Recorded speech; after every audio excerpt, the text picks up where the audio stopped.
Hey, good evening, everyone, and welcome to Ask Caswell or the Caswell Cook Show or whatever this is. I was trying to think how long we've been doing this show.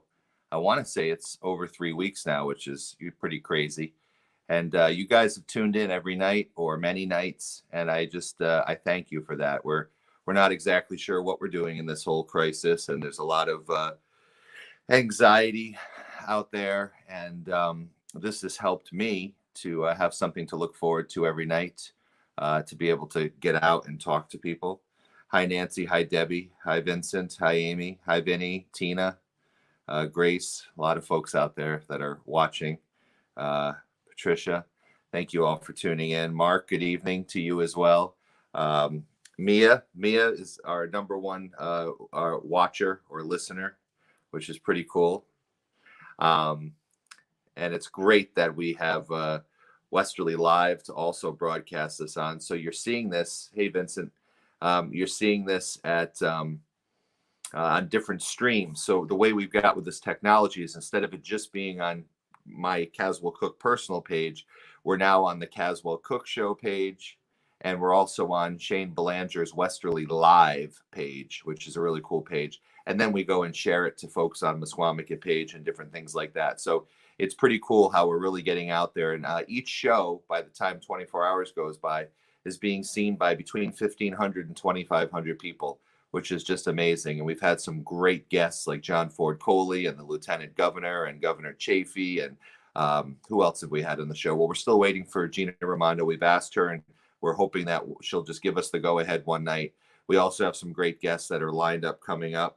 Hey, Sid's watching all the way from Hawaii. My friend from back when this Caswell Cook Show interviewed Peter Cetera from Chicago. That's when we met. Back in those days, I had to mail her a DVD. Can you believe that? I hope you're doing well there. Anne's watching, Carl, and Mia, you're welcome. And everybody should go to Mia's Primetime right on the bridge and get takeout. Sometimes Mia types in the specials and the things that are going on in her hours. So feel free to do that again, Mia, so we can promote you. We've been trying to promote places like B&B Dockside and the Fishery. Two Little Fish at the Beach is now open for takeout. They just opened the other day. Tim Brennan and his friends down and his family down there. Ronnie's watching, Kristen's watching, Kevin, Mark. And so we've got a great lineup of guests coming up for this entire week. And tonight is, we're going to have a great time tonight. It's going to be so awesome. And I'm not sure, we were having some technological difficulties a little while ago, and I'm not sure if my guest is here or not. Oh, he's here. Trying. Oh, he's here, and he's ready to. The only reason I came on is because he left for a second, but he's back, and I'm so excited. Oh, good. Well, everybody in Westerly knows my next guest. He is the co-founder of Roomful of Blues. He's a Grammy nominee. He's played with everybody and their brother. He's put out so many great records. He entertains us at the Tunes on the Dunes and at the Ocean House and all around the world, from Montreux to Switzerland. And it's my pleasure to bring on Westerly's own Al Copley. Al, are you with us this evening? Inspector Poirot, can I take this off? Hey. Do I have to wear this in bed? Do I have to wear that in bed now? It depends who you're next to. Look, in another 10 years, we'll have the entire full body condom. Mark my words. Thanks for letting me out. Al. Yeah. What did you say? They're going to let you out? Oh boy, I need to get out. Are you going stir crazy like the rest of us, Al? You know,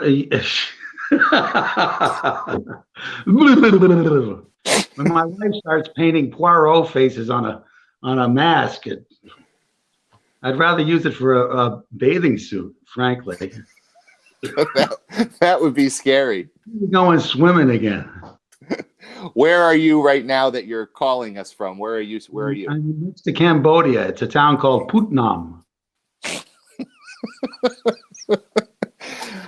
We have a lot of people watching us right now, Al. The audience is I building. won't tell you what I know. If there's somebody there from Holland, you'll know that put means a pit.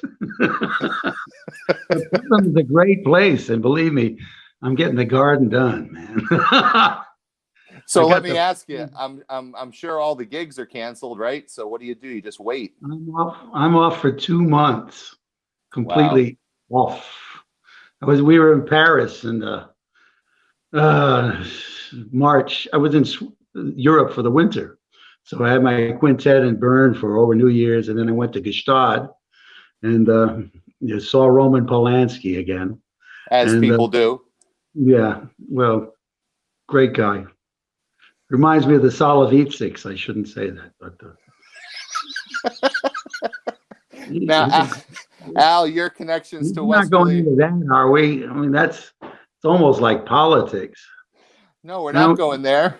I don't do politics. Anyway, I was in Gstaad from January 5th until March 9th, and then I was supposed to play in Paris from the 12th till the 18th of March, and we got to. We were staying out in some little place out on the Western Front, tiny little place, a farm.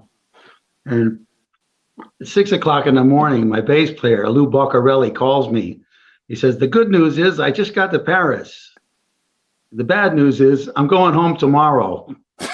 You better go home tomorrow too, because the guy had talked at 9 o'clock that night. And from 6 till 9 in the morning, I was on the phone waiting for United to answer, which they never did. And finally, I had 2 questions. What do you mean by midnight Friday? I mean, it's logic.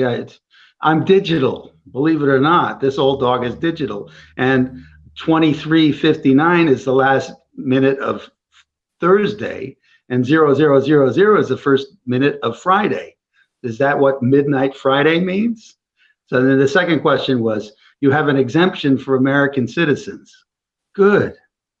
That's enough. That's all I really need to hear. And so I spent 3 hours figuring out I didn't need to do a thing. And I went to Paris, and we had 3 great nights. I loved it. This is like a musician's dream. They have a club that's so popular they had to limit it. Wow. Only 100 people in here, but it was a fantastic 3 nights. And then at 8 o'clock on Saturday night, I'm warming up my voice, and I get this text message. The club is closing at midnight tonight, so we're starting early at 9:15. So I had one more question then. Is the border closed? Because we're flying from Belgium. I have time to get over the border if I don't play. And so I had the owner of the club was completely drunk. He just goes on about the politicians, they're crazy in French, and a few other words that I won't even say in French. So we found out that it's okay. The borders were open. I talked to somebody else who was in the presidential guard. He's one of these horse soldiers named Igor, and he said that there are elections on Sunday, so they won't do anything until after the elections. So it's all political, right? Well, it's timing. You know what happened that day? No. I mean, for Pete's sake, there were British skiers that showed up in the French Alps at 5 o'clock on Friday afternoon, and at 8 o'clock, the Prime Minister says it's closed at midnight. So the police were going around rousting these Brits. So you got to go home. There's no plane. They can't get out of town. So it was all rushed, can I say? But anyway, the good news is you're back home and you're safe and sound, you and your wife. And I have compliments and kudos for United Airlines. The friendliest guys actually were. I didn't have to. They changed things for me, no problem. We came home on Tuesday instead of the following Saturday. Well, I have an idea. Four nights in Paris, and the Ocean House is closed until the 21st of May, as of now. And, well, I have an idea then of where to start musically tonight. What? Because I want you to send a song out to American Airlines. Come fly with me. Come fly with me.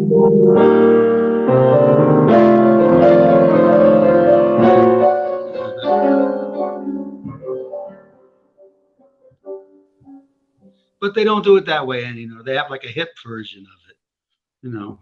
But I listen to that for 3 hours and see how much you like.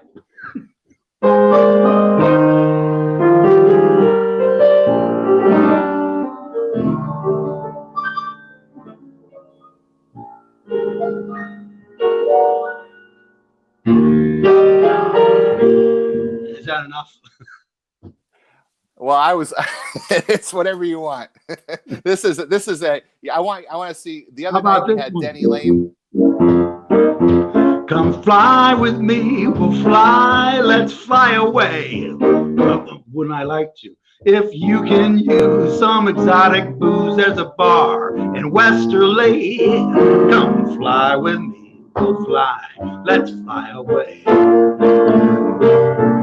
Come fly with me, we'll float down to Peru. In Llama Land, there's a one-man band, and he'll toot his flute for you. Come fly with me, we'll float down to Peru. Once I got you up there, where the air is so rarefied, we could glide and starry-eyed. When I've got you up there, I'll be holding it so rarefied. We could glide and starry-eyed. Otherwise, it's such a lovely day. Just say the word and we'll beat those birds down to Acapulco Bay. It's perfect for a flying honeymoon, they do say. Come fly with me, come fly with me, come fly, pack up and let's fly away.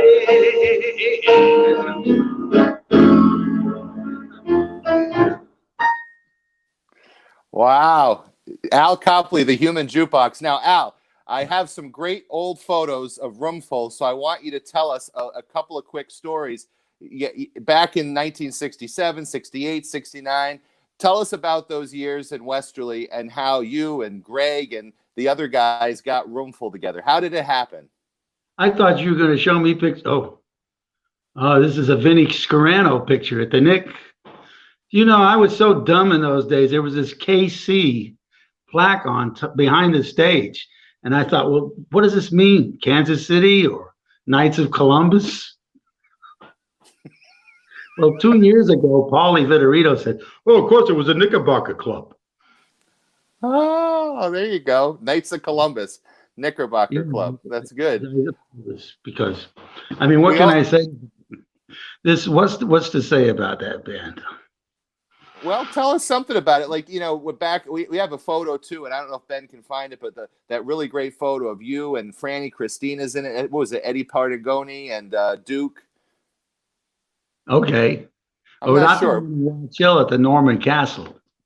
I'm not sure. Ben will throw some photos up, but tell us what's that photo? Who's in that? Oh, that's some Saturday afternoon. We used to practice in my parents' house. Over on Browning Road by the, what is it, the fourth hole? I don't know which one it is.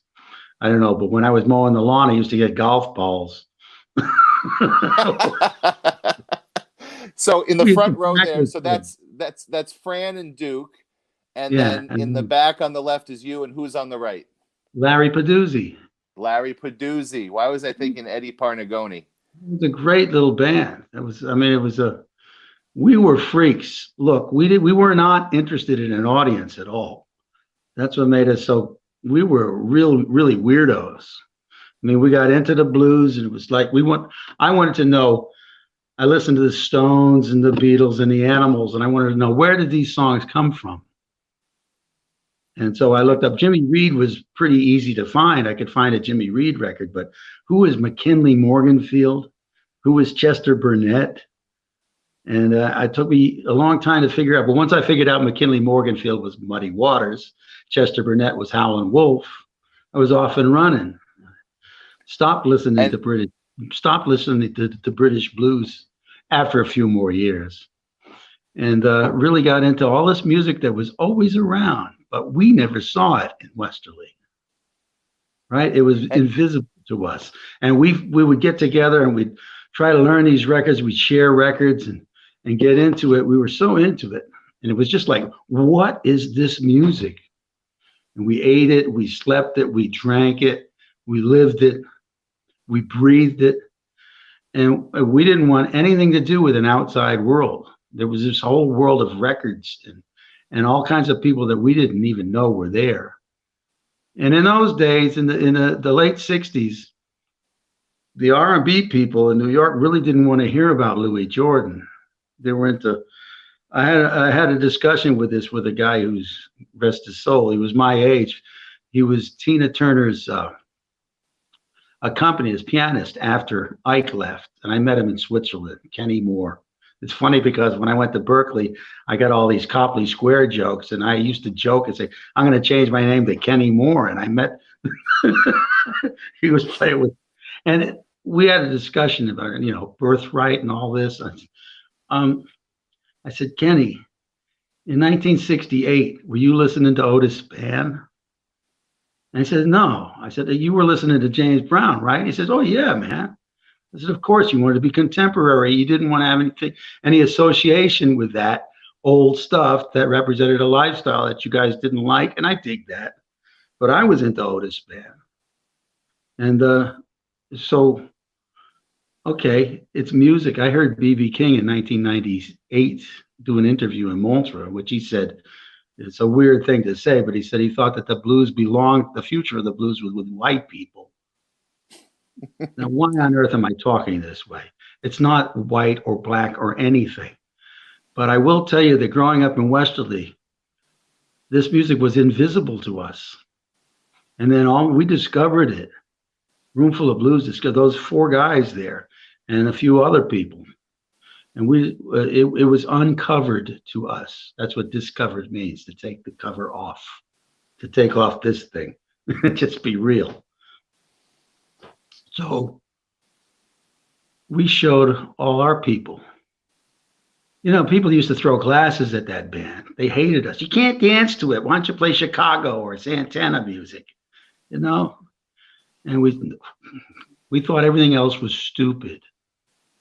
But this music was so great, and I got into through Chicago blues. I got into Kansas City jazz, boogie woogie, Count Basie, Duke Ellington. I worked backwards into the history of this music, all the way back to Chopin, the first rag. Chopin, the Butterfly Etude. I don't play it anymore. But first of all, when Roomful started putting out records, and then all of a sudden you did start to get a following, and you were outside of Westerly. What was that like when people finally accepted the music and you were out playing festivals and doing all these great things with Roomful packing the house, people dancing all night? That had to have been an amazing period of time. It was the 70s. It happened in Westerly. It happened at the Knickerbocker. We just found this place with a back room, and Greg and a guy named Port Barlow went in and made a deal. We'll take the door and you take the bar.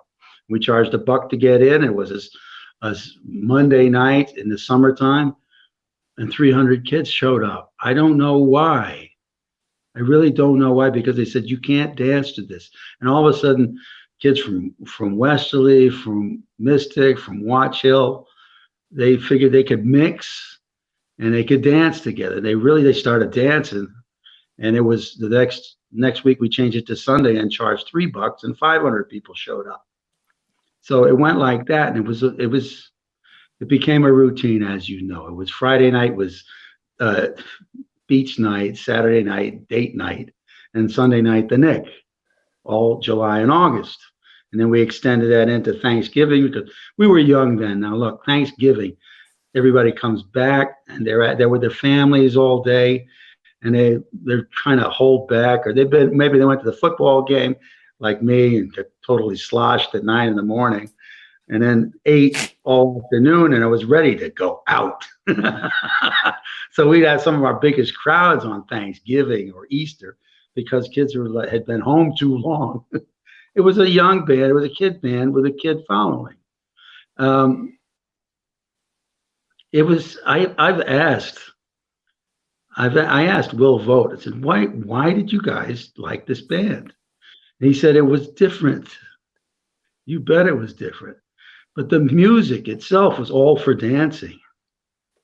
And when we first went to New York and met people like Doc Pomus and Joel Dorn, they said, don't get too snooty about this stuff.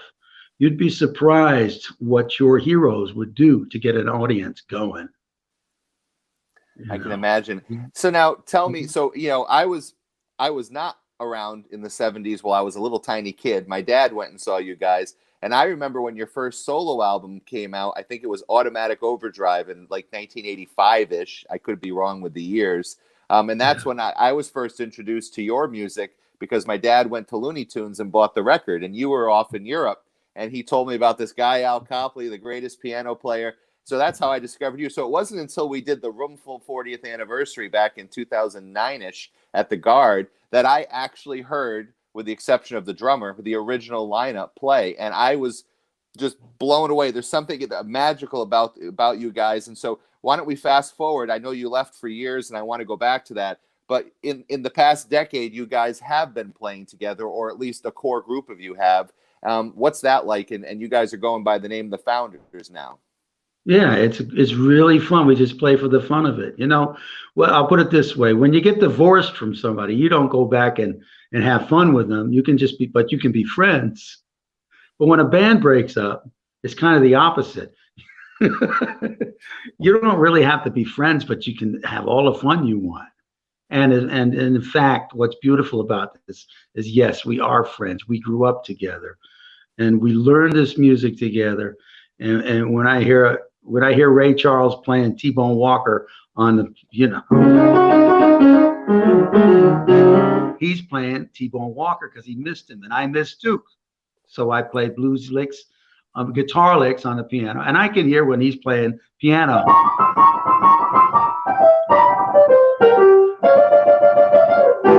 Okay, so we missed each other. That's awesome stuff. And we incorporated the ideas that the other guys were playing. And so when we get back together, it's better in a lot of ways. We're not as sweaty as we used to be, but I don't know. I would wager it takes me as much energy now to walk up a flight of stairs as it used to take me to run down to the beach. So maybe I'm stronger. But so do us a favor, Al, because people, when you were playing that last song, people were loving it. We've got a lot of great comments on the screen. Ken just said, great history of Roomful and still going strong. People love it. Would you play for us a song that you did when you were with Roomful of Blues? Something that you like that was from the Roomful era? Okay. And by the way, for our audience, I'm putting Al on the spot. Al and I did not discuss any of the stuff he was going to play tonight, so we're kind of throwing things out there. How can you tell? I want to play this song. Okay.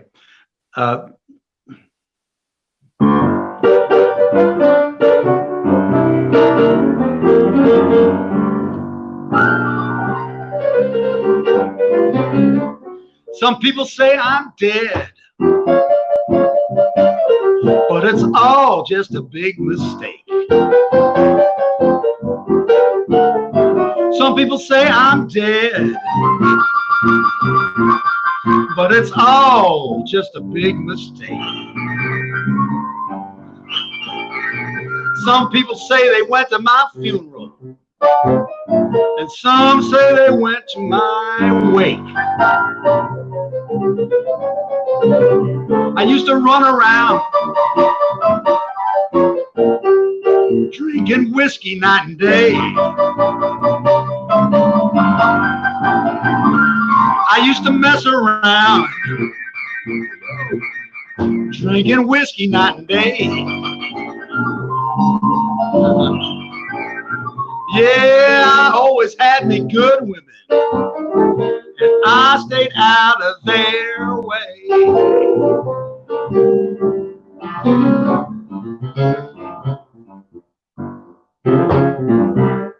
That's Otis Band.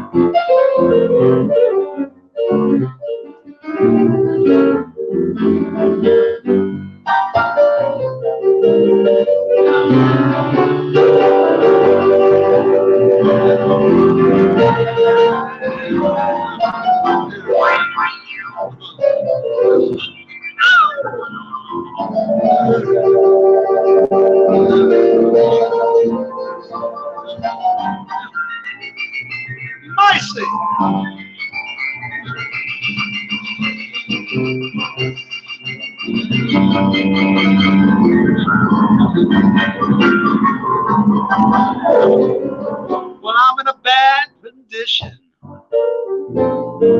and I'm still going down slow. Yes, I'm in a bad condition, and I'm still going down slow. People and things I used to do, I just can't do them no more.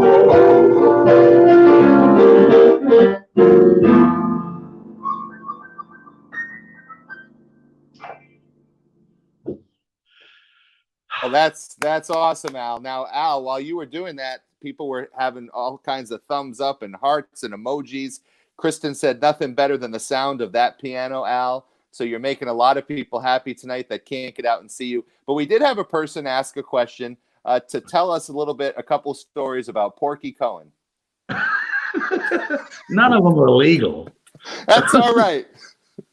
I remember you told me something. You said scrambled eggs, $2.50. I forgot what that was. He met my wife. You know, my wife's nickname is Hanka. Her name is Johanna Frederica. You know, so it's Han from Johanna and Ka from Frederica. So it's Hanka. So she came to a gig one night, and the next night, Porky said, "Hey, is that Lebanese chick coming tonight?" What Lebanese chick? That chick Hanukkah. I said, "Well, if you mean a festival of lights, yeah, she'll be back." She's one of them brainy chicks, right? She's like one of them chicks that, you talk about. She's like a college broad, right? You talk with her about Einstein's theory of evolution or something like that.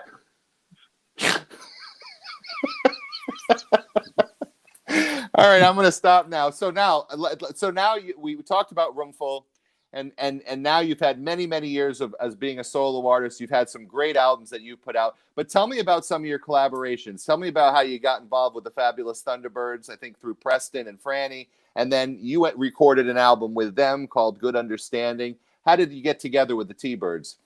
All right, well, the T-Birds showed up in the northeast around 75 or so. They showed up, and we became fast friends. We were at the Speakeasy in Somerville, and these guys showed up, and it was like an instant love affair between the two bands. We even thought at one point we'd just make one band and forever. We'd go out on the road forever. And so as the Thunderbirds evolved, they wound up getting Franny. Franny showed up in the band, and then Preston left Roomful in 1984. I remember he cried when he left Roomful, but he had to get on with his life, and the Thunderbirds were going somewhere, and Roomful needed to go farther, and they weren't, but that's life. He left, and I made the decision to leave myself, and I asked him, get me in that band. And everything was kind of going the right way. My wife and I ran away. And when we got to London, the next night, the Thunderbirds are playing in Putney. What was it? Not Putnam, Putney. Anyway, they were playing at this club, and are you all right? Yeah, we're going to get you in the band. Yeah, okay. I said, great. And things evolved, and I went on to Switzerland. I went on to Amsterdam. After 3 months in London, we went to Amsterdam. And there I got a letter from Willie Lizer, who was in charge of artist relations at the Montreux Jazz Festival. And he had been a road manager for Duke Ellington, for Errol Garner, for the American Folk Blues Tour. And he was the only one out of the 37 agents I mailed tapes to who said, I believe I can book you. By the way, I'm familiar with your work with Roomful of Blues, as I'm a longtime blues fan. And so I started working with him, and we had a wonderful relationship for like 14 years. And the money was, wow. I'd have to work a long time with Roomful to make what I made in a night with this guy. Wow. And he was just taking me to a level of where he thought I deserved to be. And so the T-Bird's still in touch with them. And I said, look, give me 3 months because I got contracts here. They said, well, okay, we'll come on over and do that. And we went you on the record, Tough Enough, and went to London at Dave Edmund's studio at Maison Rouge. And it was in that session. That was a lot of fun. My wife, we're in their apartment, and the Thunderbirds manager comes in strutting his stuff. Says, Eric Clapton's 40th birthday. Who wants to go to the party? The limo's coming at 7:30. And my wife says, who's Eric Clapton? Which, by the way, he just turned 75. But not to jump stories, but then many, many years later, you and Jimmy Vaughn opened for him at the Royal Albert Hall for like a couple of weeks, right? Yeah, that's right. That's right. So anyway, after she said that, I turned into George Burns and said, that's why I love her. Did you go to the birthday party? No. Oh, well, You think a sober guy wants to go to a birthday party with people like that? Well, and Studio 52, but I was doing it then. You know, I went to the Studio 54. Roomful was playing with Big Joe Turner in New York at a place called Trax. And afterwards, it was Jimmy Page and Robert Plant came in, these two limos, and they come down in there. So I went over to say hi and talk with them. They didn't know who Big Joe Turner was. They thought it was Joe Turner, there was a Harlem stride piano guy from New York who had moved to Paris 30 years before, and he played at the Alhambra Grill in Paris, and that's who they thought it was. It was strange because more people knew who Big Joe Turner was. And if this was a British blues band, why didn't they know the man who walked into a studio one day and sang what was going on in his life, and what came out was Shake, Rattle, and Roll.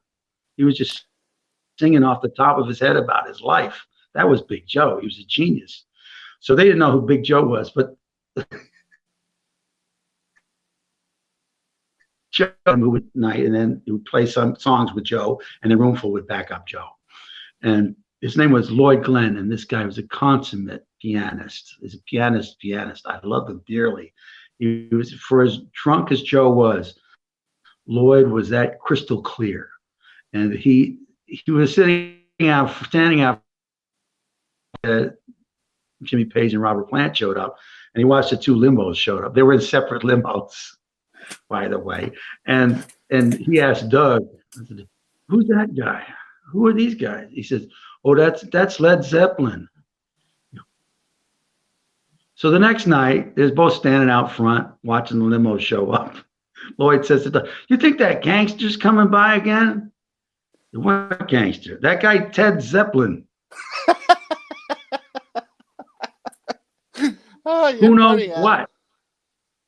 The reason why I brought up the T-Bird story is because the album you did with them, Good Understanding, is my favorite album that you've put out, and I don't know if maybe you could give us a verse or two of Good Understanding. Oh yeah. That's very simple.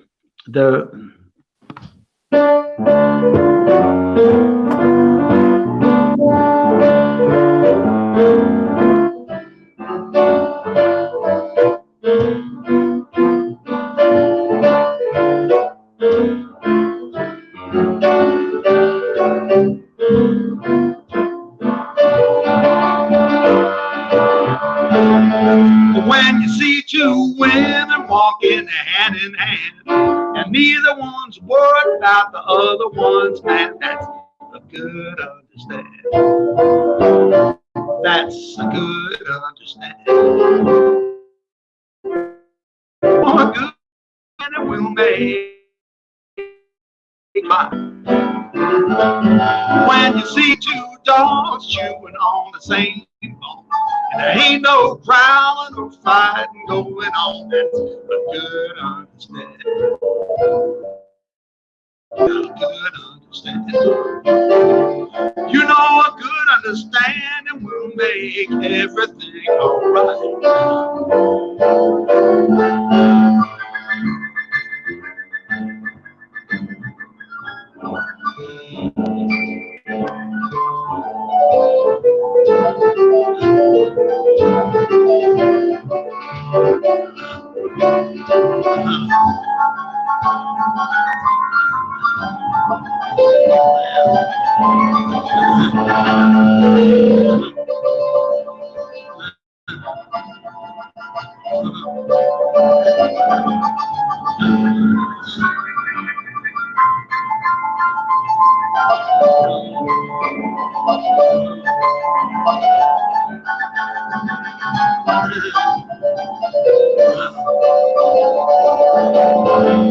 When the lamb and the lion lay down side by side, and Rover licks a tomcat in the eye, that's a good understanding. That's a good understanding. You know, a good understanding will make everything alright. Make everything alright. Make everything alright. Make everything alright. Everything alright. You know, a good understanding will make everything alright. Whoa.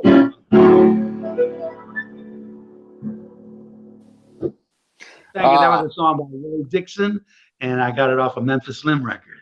That's awesome stuff. So tell us about the most recent stuff you're promoting. I know you had a couple years ago, maybe not even a couple years ago, the Live at the Ocean House. Tell us what new music we can get from Al Copley.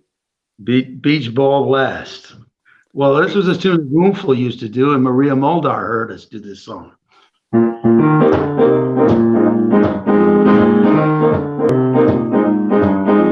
It ain't the meat, it's the motion. Makes your daddy wanna rock. It ain't the beat, it's the action.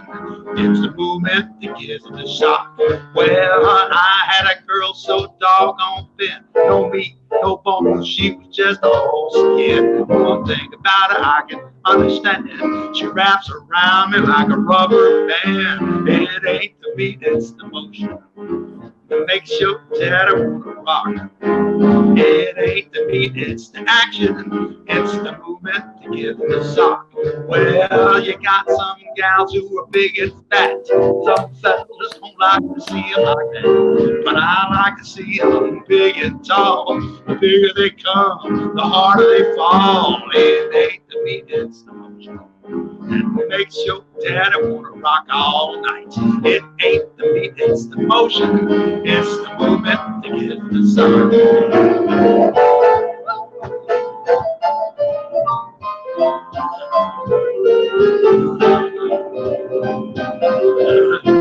Won't you help me now? It ain't the meat, it's the motion. It ain't the meat, it's the movement. It ain't the meat. That makes your daddy wanna rock. Well, I've got a girl who lives up the street. Her name's not Taylor, but she's mighty sweet. When she gets a rockin', she don't wanna stop. It makes a man wanna blow his top. It ain't the beat, it's the motion that makes your daddy wanna rock. It ain't the beat, it's the action. It's a movement that gives the sign. Ah, man, Al. Hey, thank you very much for being with us tonight. I mean, we've already kept you 40 minutes. I promised you a half hour. I want to sing a song. You want I to want sing another one? to sing a song for you guys. This is my choice. This is written by Johnny Mercer, Harold Arlen.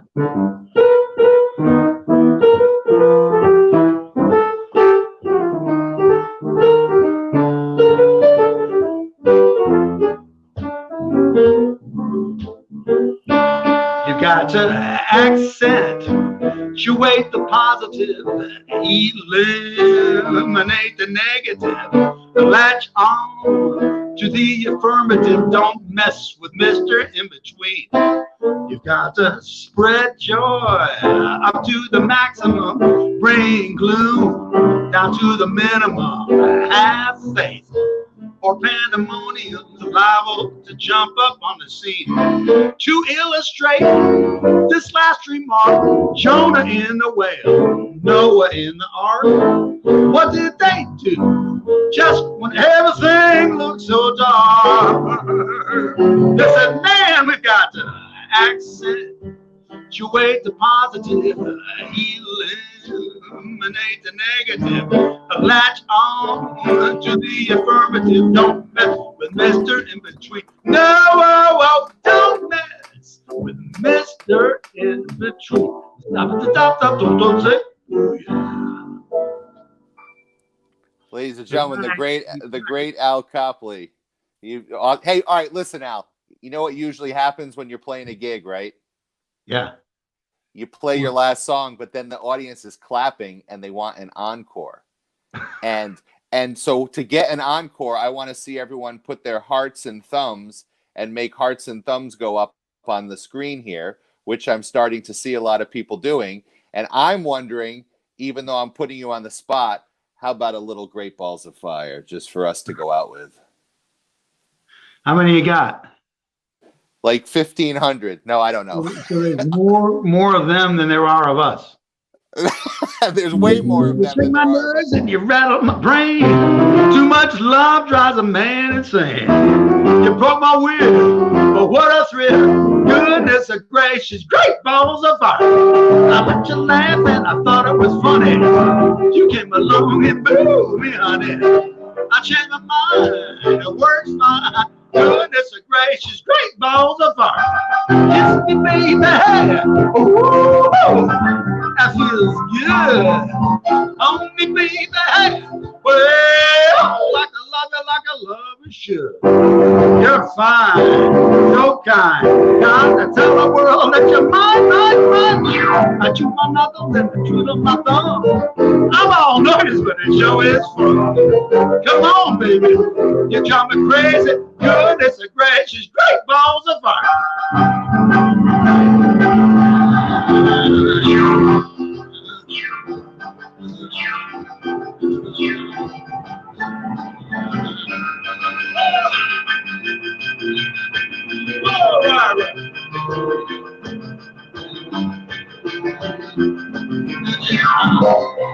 Well, kiss me, baby. Ooh, that feels good. Only baby. Well, like I love you should. You're fine, so kind. Got to tell the world that you're mine. That you are not in the tweet of my thumb. I'm all nervous, but it sure is fun. Come on, baby. You drive me crazy. Goodness gracious, great balls of fun. Ladies and gentlemen, the great Al Copley. We will see you live as soon as we possibly can. And Al, we love you and thank you so much. And stay healthy, you and Hanka. Thanks. You kept me from becoming a mass murderer. We'll see you next time. Thanks, Al. All right. So, ladies and gentlemen, did you like that show? I mean, come on. To have Grammy-nominated Al Copley right here playing for us, I mean, that's what it's all about. That's Westerly, man. He is class of 1970, graduated with my mom, and I've known him my whole life, and think that he's, yes, you're right, Wendy, always a pleasure to see Al and listen to his talent. So many great comments, so many great hearts and thumbs up for this show, and Al just, always makes us feel great, where he's playing at Tunes on the Dunes this summer, God willing. He's going to be back at the Ocean House in another month and a half or whenever that is, end of May, hopefully. And everybody needs, I mean, he is a Westerly treasure. There's very few people like him out there. And so I love Al. He's like having an extra uncle for me.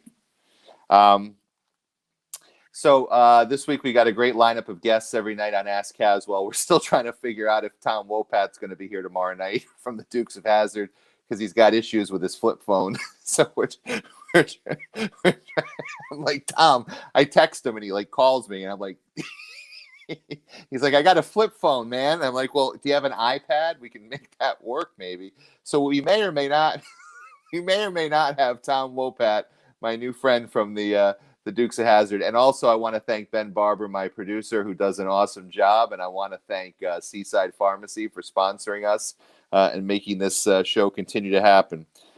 We've been having such a great time the past few nights that I haven't done the closing prayer that I always do. We always, in this time of crisis, take a moment at the end of the show to read something great. And I always read out of this Episcopal Church Book of Common Prayer. So this is the time in the show where I say, my atheist friends, good night and happy meditation. And to the rest of you, stick with me and let's say a prayer together if that's okay with you. So let's just take a moment and just think about the things, because I love it when you guys type the amens in there, the amens, the amens after we do the prayer. And I really, that gives me something.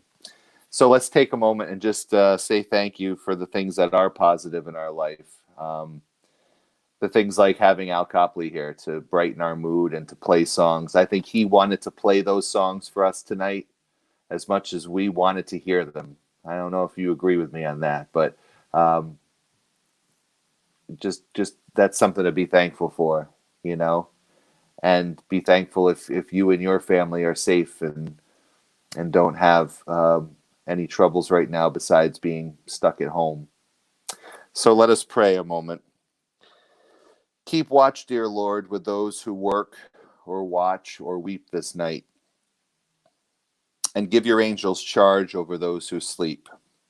Tend the sick, Lord Christ, give rest to the weary, bless the dying, soothe the suffering, pity the afflicted, shield the joyous, and all for your love's sake. Amen. Thanks for tuning in tonight. Let's do this again tomorrow night.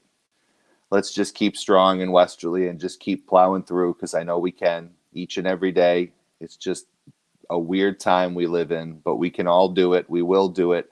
And in a few months, we'll all be hanging out down at the beach, and we'll be playing some tunes, and we'll be having fun stuff. So thank you, everyone. Thank you for the amens, the amens. I do appreciate that. That's it for tonight, everyone. So thank you. Good night, everyone. Good night, Mom.